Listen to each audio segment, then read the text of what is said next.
Hello दोस्तों। आप सोचो, Netflix, amazon prime, Disney plus, ये सब बड़े बड़े इंटरनेशनल प्लेटफॉर्म हैं जिनका नाम सुनते ही लगता है कि बस यही दुनिया चला रहे हैं, ओटीटी की। लेकिन क्या आपको पता है कि एक इंडियन प्लेटफॉर्म ने दुनिया के सारे रिकॉर्ड तोड़ दिए हैं? हाँ, आपने सही सुना। जियो सिनेमा और डिज्नी प्लस हॉटस्टार के मर्जर के बाद बना है जियो हॉटस्टार, और ये बन चुका है दुनिया का दूसरा सबसे बड़ा ओटीटी प्लेटफॉर्म, 280 मिलियन सब्सक्राइबर्स के साथ। और ये सिर्फ नंबर नहीं है, ये एक कल्चरल रेवोल्यूशन है। एक ऐसा बदलाव जिसने दिखा दिया कि इंडिया सिर्फ कंज्यूमर नहीं, अब कंट्रोलर भी है डिजिटल दुनिया का। लेकिन ये सब अचानक नहीं हुआ। इसके पीछे है एक दमदार स्ट्रैटेजी, एक गेम चेंजर बिजनेस मॉडल और एकदम देसी अंदाज जो हर भारतीय को जोड़ता है। तो चलो दोस्तों, आज की इस वीडियो में हम समझते हैं कि कैसे जियो हॉटस्टार ने पूरी दुनिया को हिलाकर रख दिया और इंडिया को बना दिया एक डिजिटल सुपर पावर। सबसे पहले तो वापस चलते हैं 2016 में। जियो आया और सबका इंटरनेट फ्री हो गया। लोग दिन भर यूट्यूब चलाने लगे, व्हाट्सएप वीडियो कॉल करने लगे और पहली बार इंडिया के गांव-गांव तक इंटरनेट पहुंचा। लेकिन जियो का असली मास्टर स्ट्रोक सिर्फ सस्ता इंटरनेट नहीं था, वो तो सिर्फ शुरुआत थी। असल में जियो ने एक डिजिटल इकोसिस्टम तैयार किया जिसमें इंटरनेट, फोन, एप्स और बाद में कंटेंट सब कुछ एक छत के नीचे आने लगा। और यहीं से शुरू हुई भारत के ओटीटी रिवॉल्यूशन की असली कहानी। 2018 में जियो सिनेमा लॉन्च हुआ। शुरुआत में लोग इसे हल्के में ले रहे थे, लेकिन धीरे धीरे जब आईपीएल जैसे बड़े टूर्नामेंट्स इस पर आने लगे, तब लोगों ने नोटिस करना शुरू किया। और फिर 2023 में आया वो धमाका जिसने सब बदल दिया। आप सोचो, आईपीएल जो पहले हॉटस्टार पर आता था, वो भी सब्सक्रिप्शन के साथ, उसे जियो सिनेमा ने फ्री कर दिया। अब एक तरफ लोग प्राइम और नेटफ्लिक्स का पैसा देने से कतरा रहे थे और दूसरी तरफ जियो सिनेमा कह रहा था, भाई क्रिकेट तो फ्री में देख लो। और बस यहीं से कहानी ने यू टर्न ले लिया। 2023 के आईपीएल में जियो सिनेमा को 10 करोड़ से ज्यादा डाउनलोड्स मिले। सिर्फ पहले मैच को 5 करोड़ लोगों ने लाइव देखा, जो दुनिया में एक नया रिकॉर्ड था। अब यहां एक मजेदार मोड़ आता है। हॉटस्टार, जो पहले से ही इंडिया में सबसे पॉपुलर ओटीटी था, वो धीरे धीरे कमजोर होने लगा क्योंकि उसके पास आईपीएल नहीं था। उधर डिज्नी को इंडिया का गेम समझ नहीं आ रहा था। एआरपीयू, एवरेज रेवेन्यू पर यूजर, बहुत कम थी। लोग सब्सक्रिप्शन नहीं ले रहे थे। तो डिज्नी ने सोच लिया, चलो पार्टनरशिप करते हैं। 2024 में रिलायंस और डिज्नी ने हाथ मिलाया और जियो सिनेमा और डिज्नी प्लस हॉटस्टार का मर्जर हुआ, जिससे बना जियो हॉटस्टार।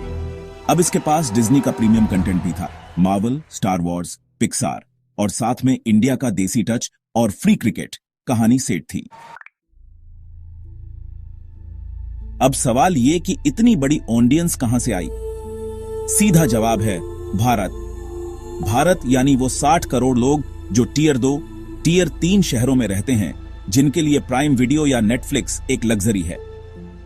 जियो हॉटस्टार ने इन लोगों के लिए प्लेटफॉर्म को कस्टमाइज किया, लोकल लैंग्वेज कंटेंट दिया, भोजपुरी, तमिल, तेलुगु, पंजाबी और भी बहुत कुछ। कहानी सिर्फ अंग्रेजी या हिंदी तक नहीं रही, उन्होंने हर भाषा को अपनी जगह दी।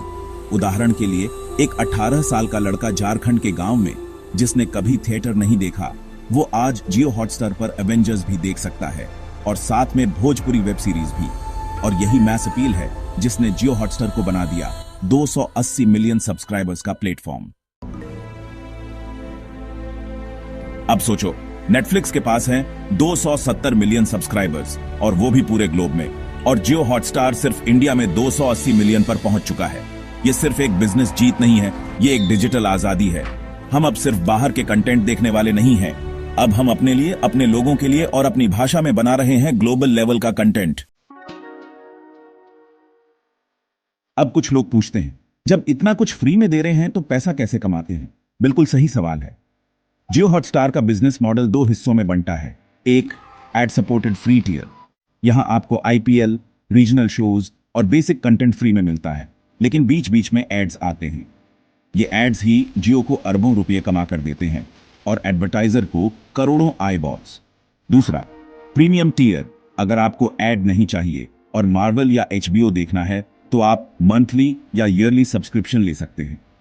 लेकिन ये सब्सक्रिप्शन बहुत सस्ता है, नेटफ्लिक्स की तरह महंगा नहीं। अब सोचो प्राइम वीडियो और नेटफ्लिक्स का क्या हाल होगा। नेटफ्लिक्स इंडिया में 2016 से है, लेकिन आज तक स्ट्रगल कर रहा है क्योंकि इंडिया सिर्फ प्रीमियम मार्केट नहीं है, ये वॉल्यूम मार्केट है और जियो हॉटस्टार ने इस वॉल्यूम को कैश कर लिया है। आज के समय में प्राइम और नेटफ्लिक्स को अपने प्लान सस्ते करने पड़ रहे हैं और फिर भी लोग जियो हॉटस्टार की तरफ भाग रहे हैं। अब सवाल है आगे क्या? क्योंकि जियो सिर्फ एक प्लेटफॉर्म नहीं बनना चाहता, वो एक डिजिटल यूनिवर्स बनाना चाहता है। शायद आने वाले समय में जियो हॉटस्टार पर आपको वीआर एक्सपीरियंस मिले, 3D मूवीज या AI जनरेटेड शोज, और शायद वो दिन भी दूर नहीं जब इंडिया के गांव का बच्चा एक ग्लोबल मूवी डायरेक्टर बन जाए, सिर्फ अपने फोन से।